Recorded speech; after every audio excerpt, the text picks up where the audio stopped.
This morning, I'm serving with Reverend Diana McLean, and it's my pleasure to welcome you all to the Unitarian Universalist Fellowship of Mankato. All of you, whether joining on Zoom or in person, are welcome at this time that we make sacred together. We extend an especially warm welcome to you if this is your first time attending one of our worship services.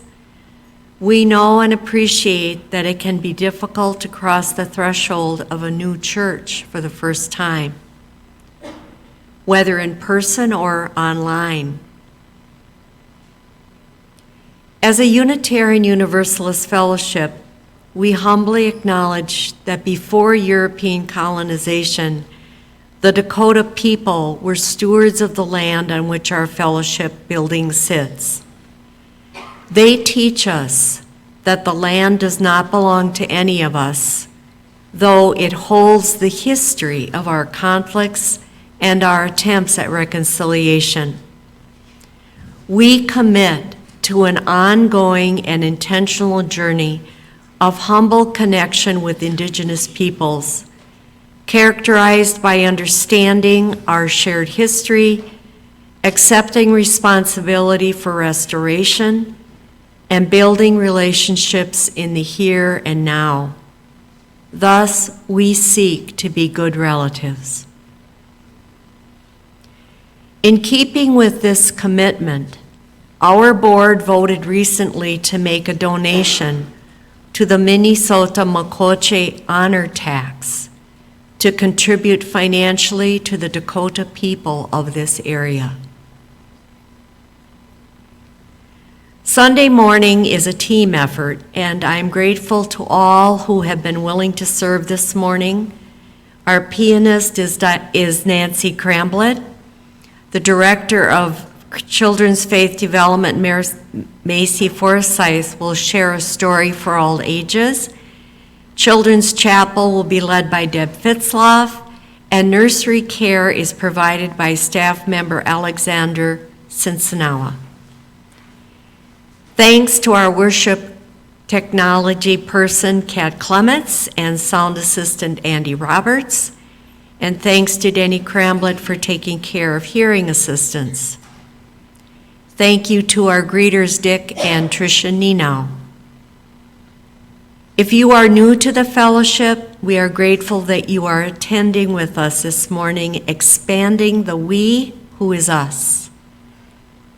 If you are attending by Zoom today, you're welcome to stay after the service to visit together on Zoom. And for those of you attending in person this morning, we have a luncheon in the fellowship hall. Thanks to Linda and Lee Gansky, Steve Kipp, Diane Langland, Diane Nelson, Connie and Jim Rovney, Sue Wilchin, Nancy Blethen, and Ruth Gempler. We're always in need of more people to take turns in all the roles that make Sunday mornings happen.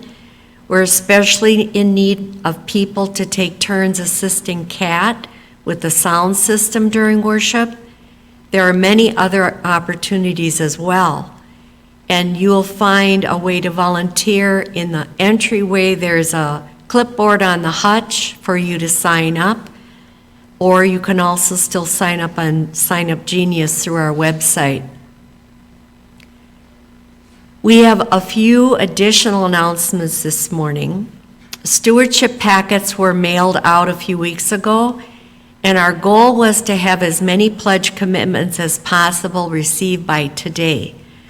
Thanks to all who have done that, and if you haven't made your pledge for next year yet, please do as soon as possible. The more confidently the Finance Committee can make decisions depending on what the pledge information says in creating next year's budget. The Raise Right gift card program, that is also a fundraising program for our fellowship. Dennis Cramblett helps us with that, and he will be at a table downstairs following the service to answer any questions and to instruct you if you need help understanding how to get involved. There are also gift cards that can be purchased and cards to help you get started. It's a really good program. I've been doing it since it started, and it always feels good to know that I'm helping the fellowship by shopping. Beginning on the 29th of this month, Reverend Diana will be leading an online discussion group of the book Repentance and Repair, which is this year's UUA Common Read. And the discussion part is our adult faith formation collaboration with 2 other UU congregations. There's more information in the weekly. And we have seen in the weekly in the last few weeks that we are connecting with Moose Jaw, Minnesota UU's Social Justice Association in pro-democracy work. And there will be more information coming out about that this week. And if you can't be involved in a big way, there will be small opportunities for you to be involved. Our 2024 elections are coming up, and we all care. Our service this morning is titled Our Promise Finds Fulfillment, inspired by that line in the hymn we just sang. You just sang. So what do we think is our promise? In this context, we're talking not about the promises we make, like the one I talk about before joys and sorrows, though those might be related, but the promise that we embody. We might think of it as our potential. So what promise or potential do we hope to fulfill? In the 6.5 months that I have been here with you, many of you have had discussions with me, and I know with others, in which you have named your hopes for UUFM. Perhaps looking at just a few of them together will point toward what our promise might be and how to fulfill it. Here's just a small sampling of the hopes that I have heard from you. The return of choir, more children each Sunday, the return of programs that were let go in the past for any of a number of reasons, from budget to lack of volunteers to COVID. One that I've heard mentioned is the Humanities series. And being better known in the wider community, having a reputation as the church where, and then I've heard several different options for how we might end that sentence. So putting all of those and others together, I think that the promise underlying all of those things is something like this. We embody the promise of being a vibrant, thriving, multi-generational congregation, known and valued in the surrounding community for what we offer, both in theology and in action. Does that sound about right? What would it take to fulfill that promise, to become what and who we are capable of becoming? First, a little disclaimer. This promise is not the same as returning to some previous version of UUFM in every detail, even though some of the elements might have existed here before. Church life here and everywhere in 2024 is not the same as it was even 1 decade ago, let alone several. Every church I have ever known as a layperson and a minister, unless it was brand new, had some longing for the way things used to be. And while the way things used to be may have been wonderful, my guess is that there were also things that from today's perspective we would not want to return to. For just one example, a decade ago we did not understand nearly as much as we do now about gender identity. Today we live more fully into our promise of being an inclusive, welcoming community because we offer people pronoun pins and we honor the pronouns and names that people want to be known by. In the future, we will no doubt understand some currently unfamiliar additional aspect of welcome as we strive to live ever more fully into that aspect of who we are. That's the trick about fulfilling our promise. It's not a one-time thing, a goal that we can check off a list and say we did it. Just as our world is always changing, so is the need that we can meet and the welcome that we can extend. I think this fact is captured well in one of my favorite quotes from Maya Angelou: "Do the best you can until you know better. Then when you know better, do better." That is what we do here, I believe, already.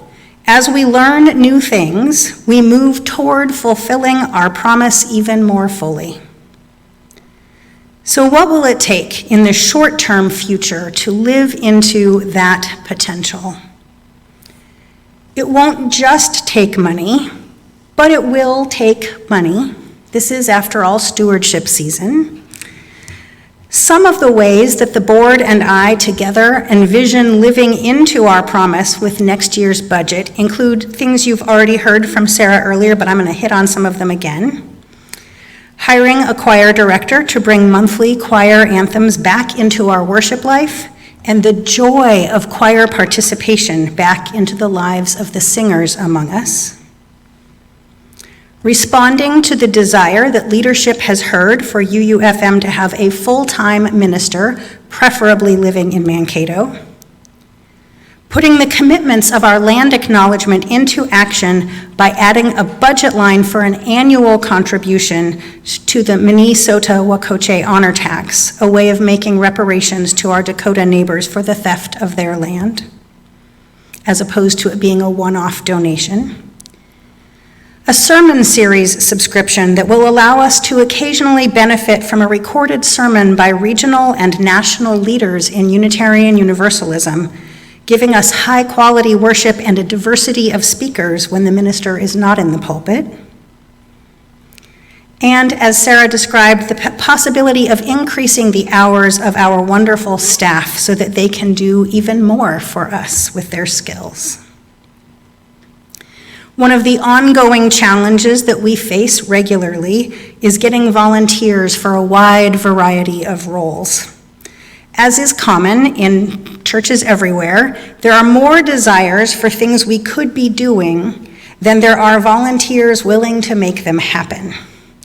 The desires for original outreach efforts and for an increased range of activities within the congregation could be more easily met if we gave some of the tasks to paid staff, taking some of the burden from the volunteers. Of course, that has a financial component, as do many of the hopes that you have expressed to me. I hope that you hear the alignment between the desires that you have shared with me and the budget items that we would like to be able to add next year. They are directly tied together. Some of the longings I have heard from you, though, point at things that we can do at almost any size of budget. They have to do with the kind of community we want to be in the world, what we want to offer to ourselves, to each other, to those who we will welcome through our doors in the months and years ahead, and to the wider Mankato area community. Most of what we as a community yearn to be is actually not tied to a certain number of members or a certain number of dollars, even though those things can feel so important. In addition to naming your longings, many of you have also spoken to me about things we are already doing well, things that some of you just want to see us doing more. Those items aren't about money, but about our actions. Many of these desires can be fulfilled through our commitment, our time, our talents. Yes, it still takes money to be a congregation.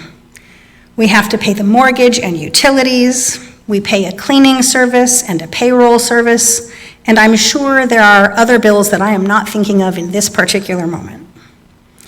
We have a fabulous staff. We are so lucky to have each of them on our team, and I am proud and grateful that this congregation, as embodied in its personnel committee, has a high level of commitment to paying each of them a fair wage for the incredible work that they do for us. Whether it's Shelley creating the order of service and slides for each Sunday, doing the weekly email, performing website updates, and so much more that happens behind the scenes and many of us may not even see it. Or Macy teaching our children, leading youth group and multi-generational activities, and choosing and sharing a story in worship each week, even a video on the weeks that she's off. Kat running our technology for worship services, or Alexander and Lyndon taking care of our youngest children in the nursery on Sunday mornings. Yes, it takes money for all of that, and especially if we want to increase it. Money that each of us will be asked to give at whatever level we can. Each contribution matters, and the amount isn't as important as the decision to give what you can to support the budget of this congregation.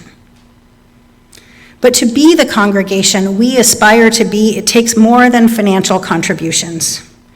Writing checks or making electronic payments is important, but alone it isn't enough. Keeping the doors open, the lights on, and the staff paid isn't enough. In religious life, we often talk about our gifts to the church in terms of time, talent, and treasure. The money is only 1/3 of that formula, the treasure part. Fulfilling our promise will take our time. It's easy for us to come to rely on a small group of dedicated volunteers who give their time to the church. It happens in every congregation I have ever been involved with. If you've been coming here long at all, I bet you can name at least one or two of those people. I'm going to gesture to a couple of them, but there are more of you out there. The ones that some congregations call the pillars of the church. And we are grateful for their gifts of time, we are. And yet, no matter how grateful we are, we can't just expect those same pillars to hold up the church forever. They deserve turns to rest, turns to be a congregant whose soul is nourished by this beloved community. So I wonder, instead of the model of the pillars of the church, which makes me think of like Greek architecture or the famous buildings with giant pillars holding it up, what would it mean instead to share the load more equally, while still understanding that just as with money, some of us do have more time to give than others? What would it mean if we each gave what we could of our time so that the burden doesn't fall onto just a few pillars, no matter how fantastic they are? Have you signed up to serve on a committee or a team like membership, worship, care, or finance? Do you take an occasional turn hosting the community hour after worship? If the nominating committee asked you to serve on the board of this congregation, would you say yes? The success of the congregation also takes our talent. Do you have a gift for teaching? Share that gift with our children or adults, or both. Do you play piano? Consider filling in on the rare occasions when neither Nancy nor Shay is available. Are you comfortable speaking in front of a group?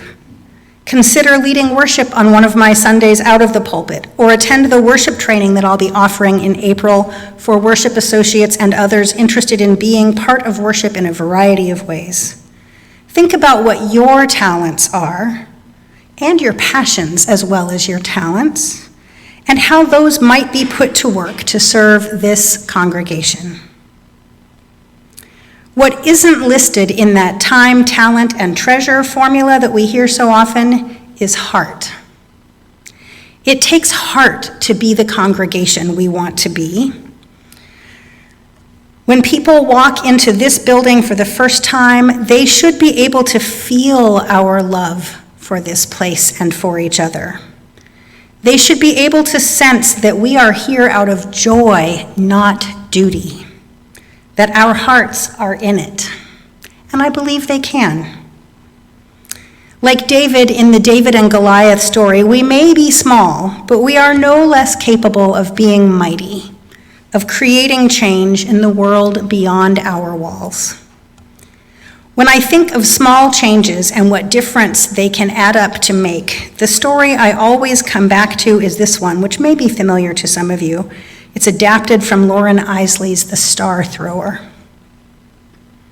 Once upon a time, there was an old man who used to go to the ocean to do his writing. He had a habit of walking on the beach every morning before he began his work. Early one morning, he was walking along the shore after a big storm had passed, and he found the vast beach littered with starfish as far as the eye could see, stretching in both directions. Off in the distance, the old man noticed a small boy approaching. As the boy walked, he paused every so often, and as he grew closer, the man could see that he was occasionally bending down to pick up an object and throw it into the sea. The boy came closer still, and the man called out, "Good morning. May I ask what it is that you are doing?" The young boy paused, looked up, and replied, "Throwing starfish into the ocean. The tide has washed them up onto the beach, and they can't return to the sea by themselves," the youth replied. "When the sun gets high, they will die unless I throw them back into the water." The old man replied, "But there must be tens of thousands of starfish on this beach. I'm afraid you really won't be able to make much of a difference." The boy bent down, picked up yet another starfish, and threw it as far as he could into the ocean. Then he turned, smiled, and said, "Made a difference to that one." Another way to put that is one of my favorite readings from our Gray Hymnal by Edward Everett Hale. "I am only one, but still I am one. I cannot do everything, but still I can do something. And because I cannot do everything, I will not refuse to do the something that I can do." Yes, we are a fairly small congregation. We cannot do everything the world needs. Maybe we can't even do everything we've said that we wish we could, at least not all at one time. But that doesn't mean we shouldn't do the something we can do and continually stretch to see if we can do just a little bit more. It's not only about how many lives we touch, but about the quality of the impact we have on the lives that we do touch. How much impact can we have? How many lives can we touch? How much of our promise can we fulfill next year together?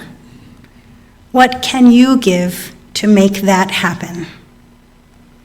None of us can or should bear the bulk of this burden alone, whether we are talking about pledges towards our budget or volunteer hours to do the work of the congregation. Instead, if each of us does what we can, then we truly can move towards fulfilling our promise together. May it be so. Amen.